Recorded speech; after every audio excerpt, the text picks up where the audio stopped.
Okay, so I'm Matt Cornwell, an e-learning advisor within the e-learning development team, and in this session we'll be looking at how we can use the tools that we make available for creating videos for the flipped classroom model. So part of this session is basically following on from the previous webinar, November's webinar, where we looked at the learning design principles around flipped classroom, and this webinar is about the technical advice and the tools that we have available for you to use. At the end of the session, halfway through, after my presentation, there's a chance for you to use the personal capture tool. If you've already downloaded it, that's great. And I'll be online for the next half hour after the presentation if you have any questions about using the personal capture tool as well. And I'll run through how that works. So just to summarize then, really, one of the key parts from the previous webinar, the flipped learning approaches is a way to connect what happens before class to what happens during class, with the main aim to put the content delivery before class and then use the in-class activity for more engaging and more higher order learning activities.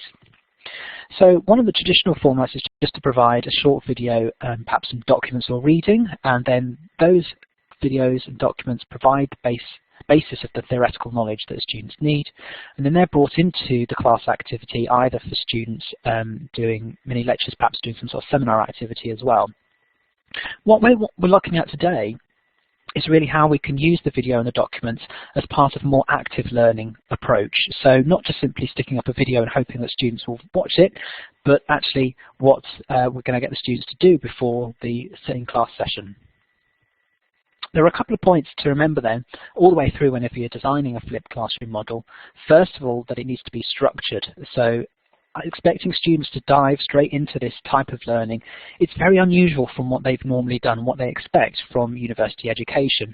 This, although it's very much self-directed, if they don't keep up to speed on what the activities are before the lectures, they're going to fall behind very rapidly. So having a very consistent structure throughout the module will support the students in doing that activity before the session. And the second point is to make sure that it is active. So don't just put up a resource and assume that students will know what to do with it.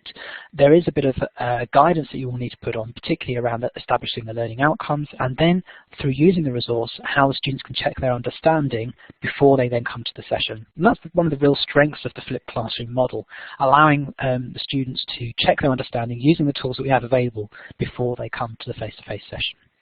One of the example activities here I've just put together very quickly to give you an idea of how you might present this on the Yorkshire VLE. You begin with having your learning outcomes identified at the top, and at the very top we've got there basically a description of the structure of that week, and this will be very consistent across the weeks for this particular module. This is a made-up module, by the way. So here I've said we were going to introduce baseline models, so I'm going to say what sort of content we'll be looking at, and then we're going to be telling the students what activities they'll need to do and by when. Following that, we have there outlined the learning objectives for that week, and that's the thing that students are going to need to refer back to after they've used the resources to make sure that they know that they can check their own understanding. So below that introduction, we then have a very clear indicator of what the task needs to be. So again, this is a very short example, but you can see here how we've got a very clear outline of when it needs to be done by and the steps that students will need to undertake as part of that activity. Below that, we then have a link to, in this case, a replay recording, and then below that, we have the link to the blog activity itself.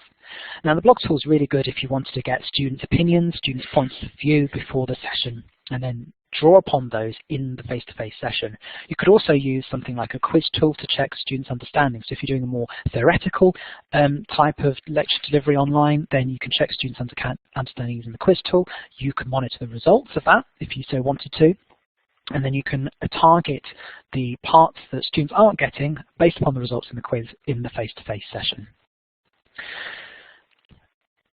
So the first thing though, whether you're recording a narrated PowerPoint slide, whether you're recording a software demo, whether you're just recording a 5-minute audio-only podcast, you really need to make sure that whatever resource you've got is going to target that learning objective you've set for that week. You'd also need to direct students as part of that the use of that recording.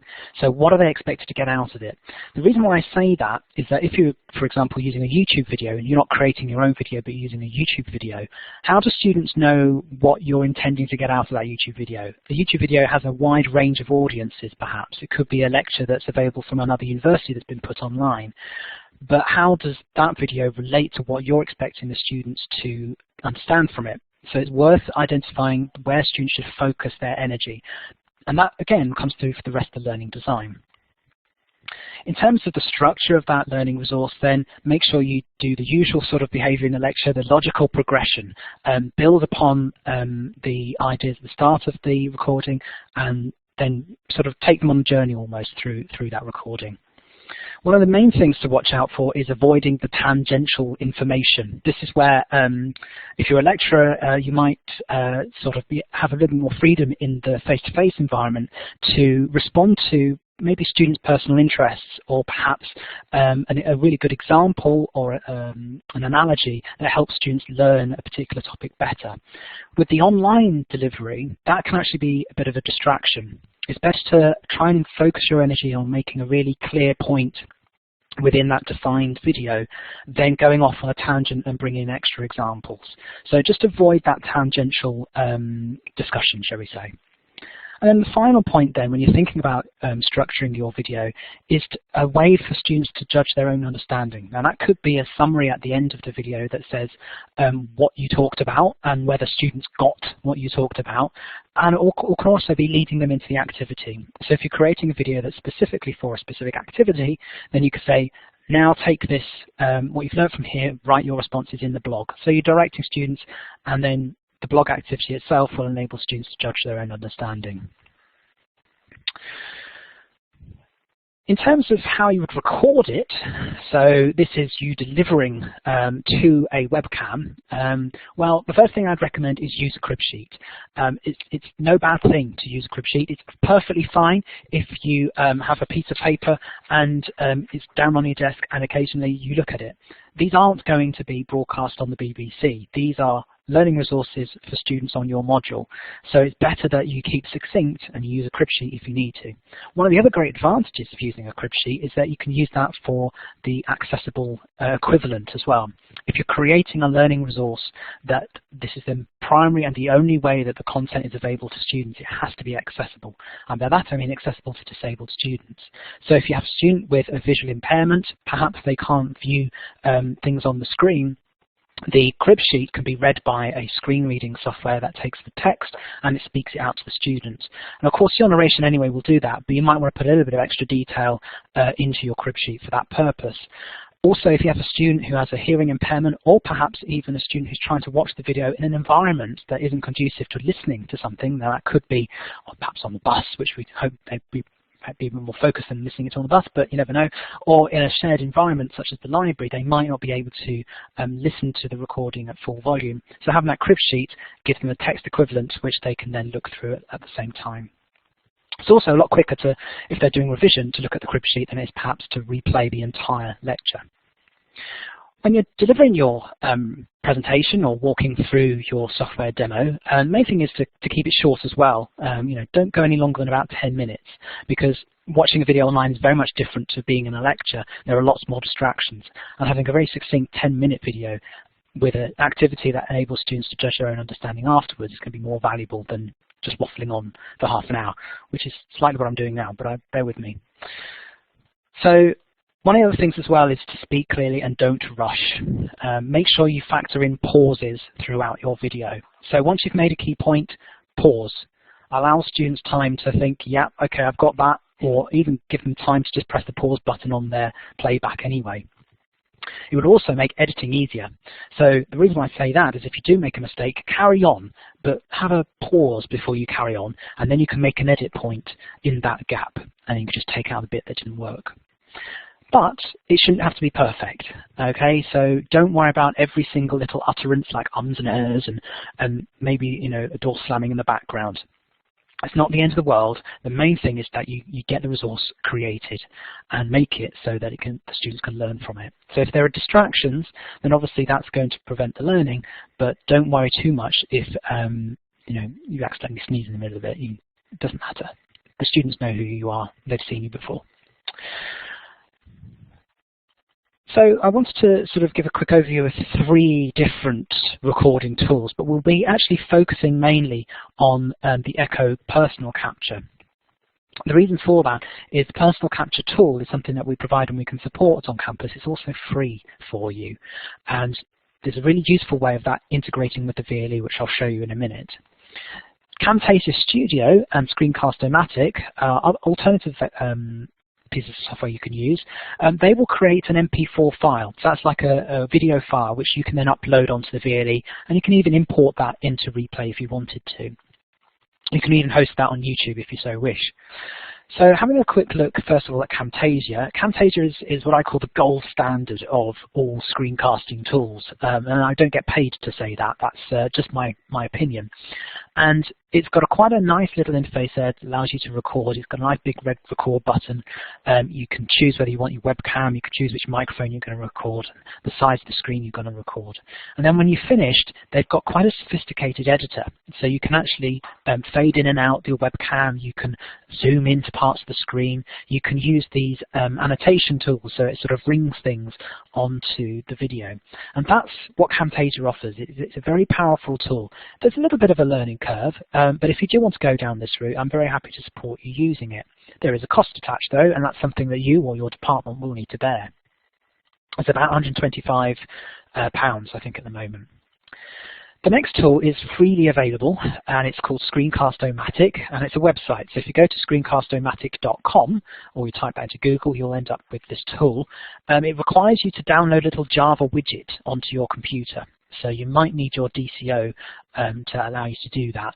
But it is quite a nice, robust tool. It allows you to record up to 15 minutes, which should be plenty of time for doing your videos for your flipped learning approach. And again, you can choose what you're going to record, you can choose the size of the recording, and what you're going to record in terms of the audio as well.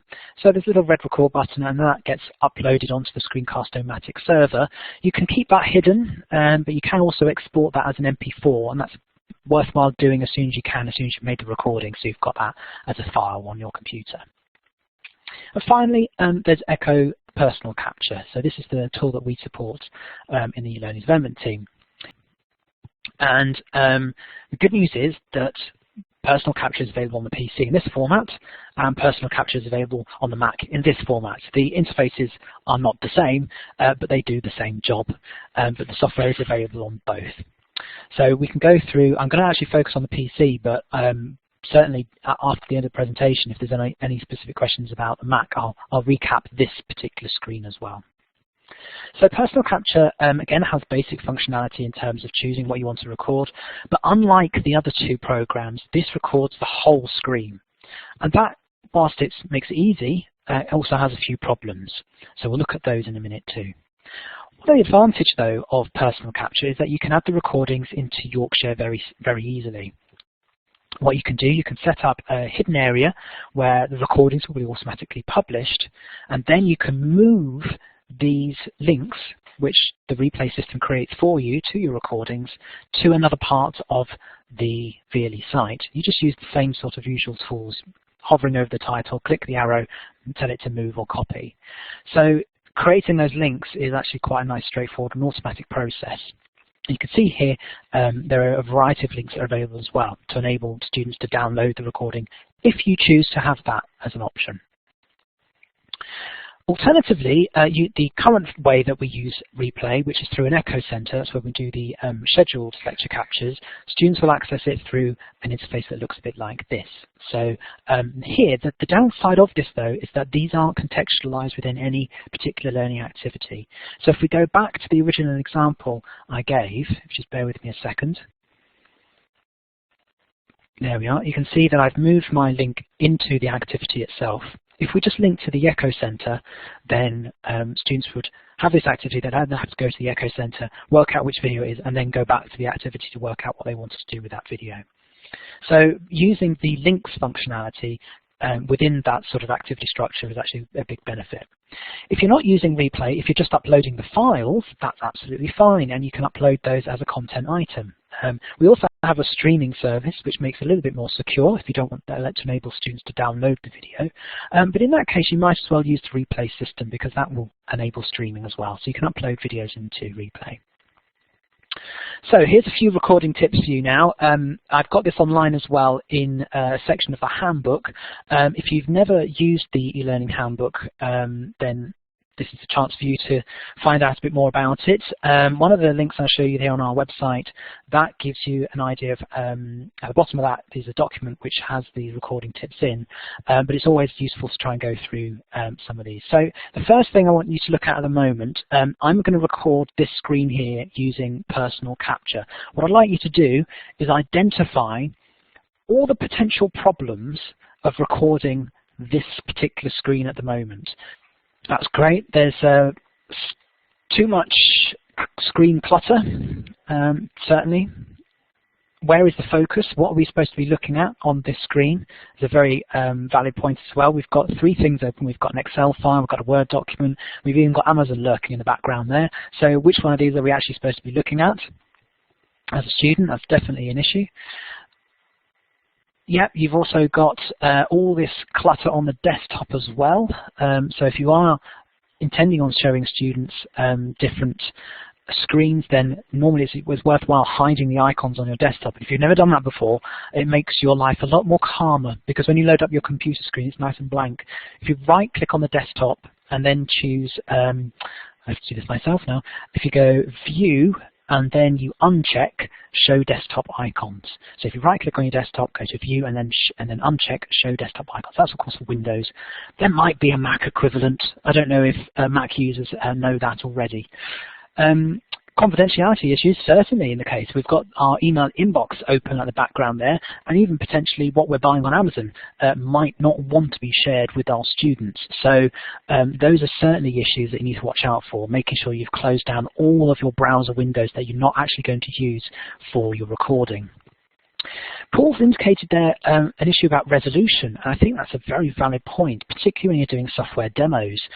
Because personal capture records the entirety of the screen. If you've got a massive monitor, if you're trying to look at fine detail, for example, some of these buttons in Excel or even the content of the Excel cells on the spreadsheet, that can be quite difficult.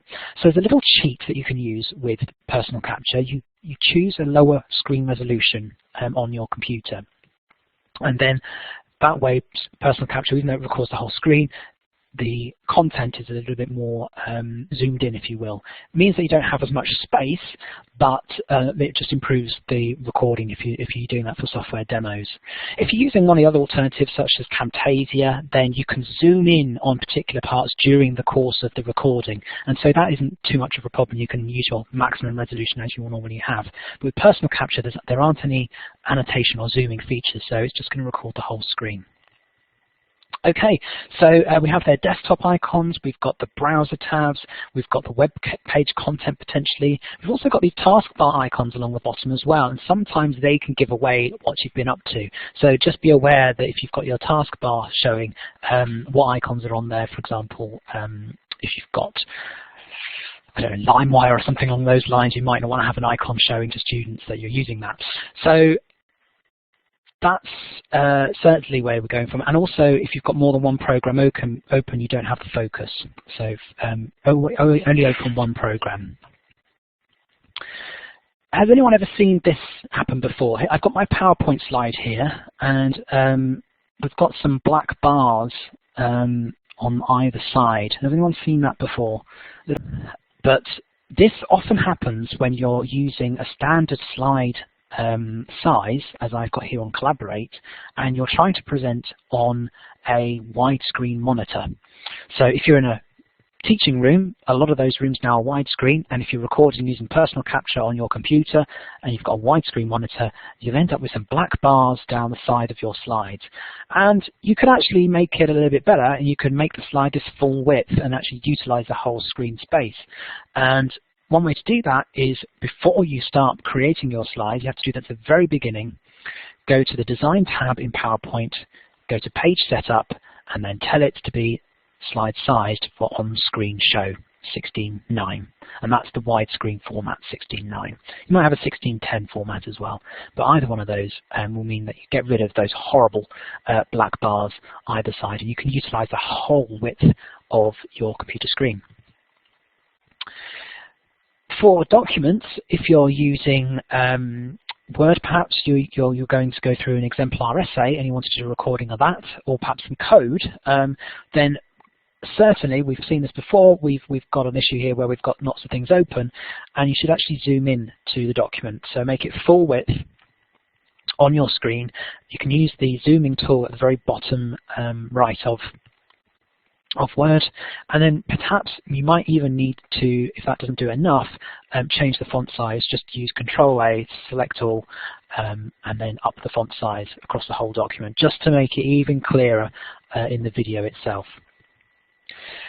Very similar to that is if you're using a webcam to do handwritten content, as I did just a little screenshot here earlier. As you can see here, I've got a document, and my webcam's only a £20 webcam, and it doesn't have the resolution it really needs to pick out a lot of the small text, but it does work on the bigger text. So if you are printing out a document, then make sure you use a large font, and if you're writing by hand, you're going to have to write massive to make it stand out, particularly if you've only got fine liner.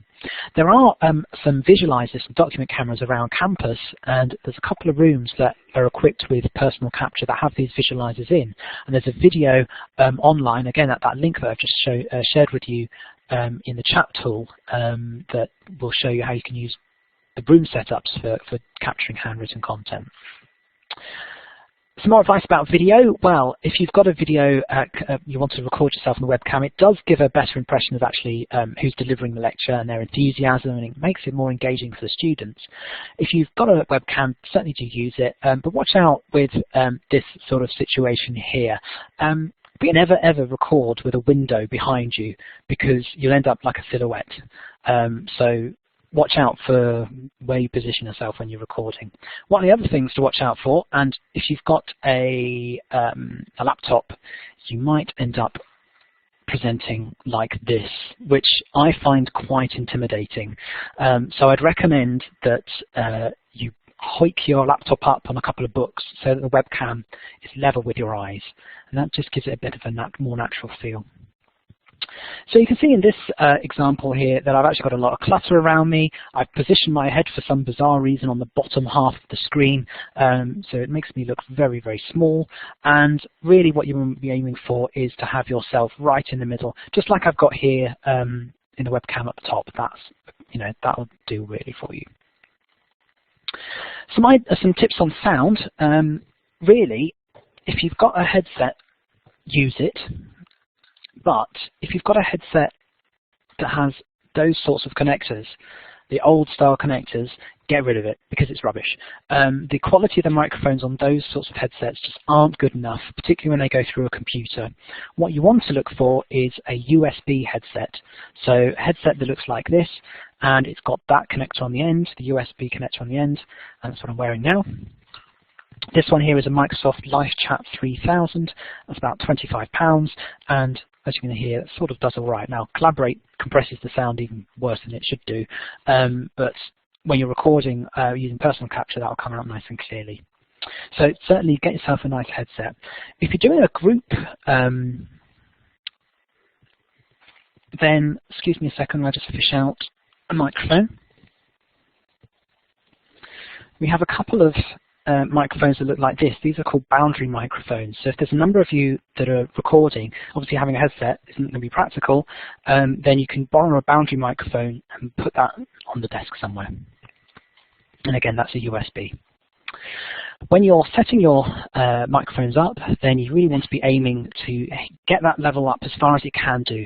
All the recording programs have a level meter, and that goes from green all the way through to red. So green is quiet, yellow-orange is sort of where you want to be. If you start hitting the red all the time, then you're going to start clipping. And by that, I mean the sound is actually distorted, and you can't do anything about that. If you're yelling down the microphone, that's not going to sound very pleasant. It's going to be very difficult to listen to.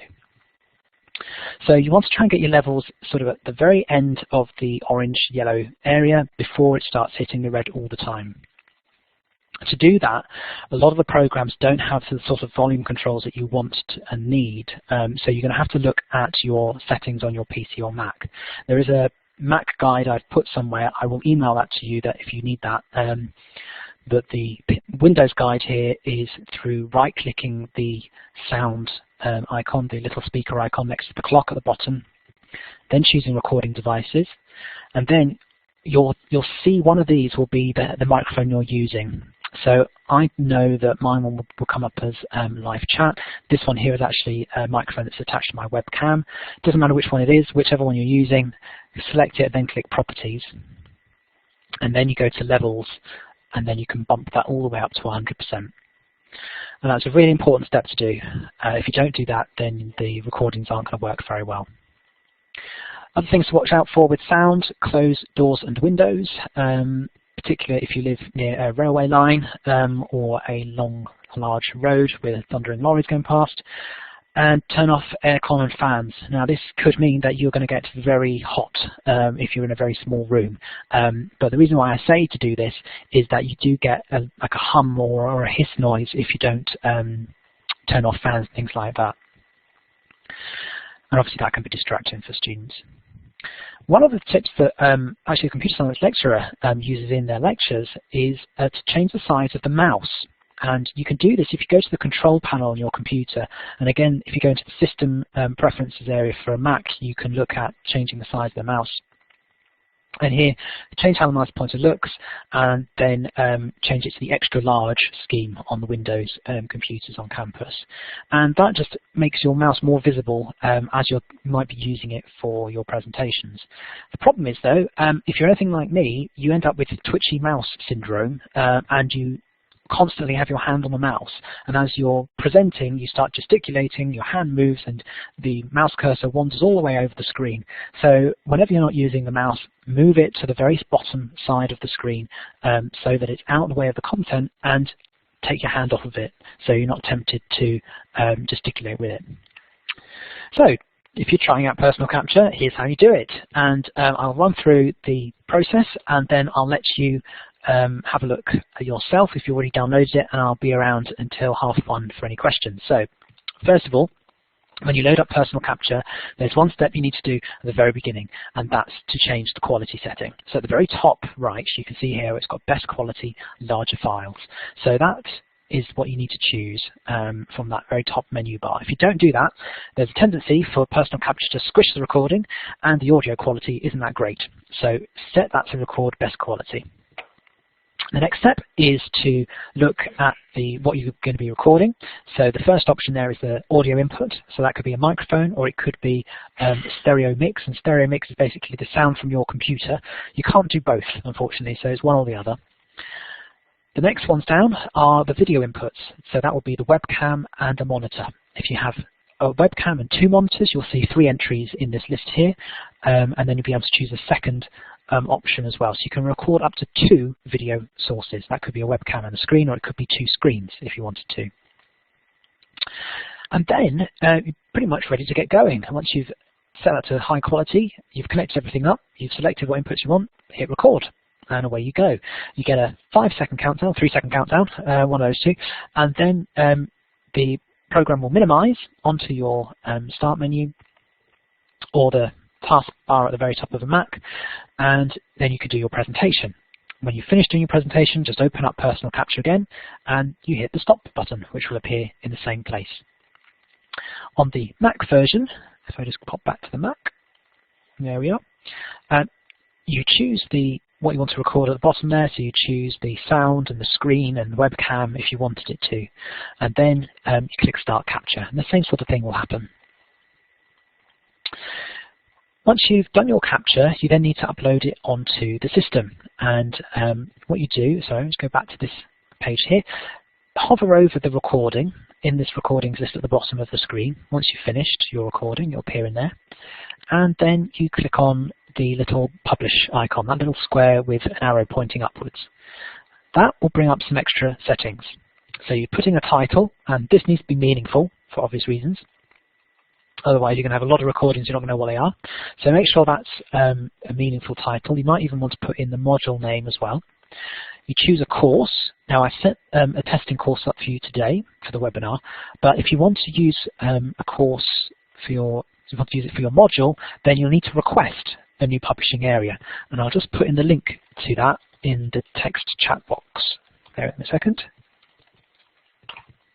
So that's the form you need to fill in if you want to request a publishing area. And then finally the output setting, and that should normally be single projection if you're just doing a screen, or with webcam if you're using a webcam as well. Pretty straightforward options in there. Use the ones that are prefixed with UOI. That's the University of York's settings that we've created for you. Then click the upload button, and that's the point where you actually need a live internet connection. You need to be able to have that internet connection live all the way through that upload. If it doesn't, then it'll just fail, but you can re-upload it again.